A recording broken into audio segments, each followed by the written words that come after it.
Operation સિંદૂર દ્વારા ભારતીય સેનાના અદમ્ય સાહસ અને પરાક્રમને બિરદાવવા અને સૈનિકોના માન અને સન્માનમાં ભવ્ય તિરંગા યાત્રાનું આયોજન અમદાવાદના વેજલપુર વિધાનસભાના ધારાસભ્ય અમિત ઠાકર અને એએમસીના વોટર કમિટીના દિલીપ બગડિયાની આગેવાનીમાં કરવામાં આવ્યું હતું.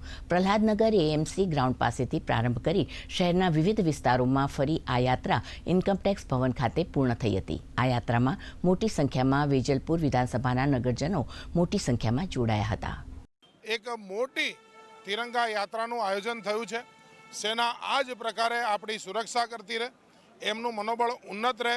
નરેન્દ્રભાઈ મોદીજીના સમગ્ર કાર્યકાળની અંદર સેનાએ પણ અનેક વાર એ પ્રતિસાદ આપ્યો છે કે હવે અમને દિલ્હીથી ગોળીનો જવાબ ગોળાથી આપવા માટેની છૂટ છે અને એની જે તાકાત છે એ તાકાત આપણા દુશ્મનોને બી એ ખબર પડે છે અને એ તાકાતથી આજે આખા દેશની સુરક્ષાની અંદર ચાર ચાંદ લાગી ગયા છે અને એના આનંદમાં આજે આ તિરંગા યાત્રા છે.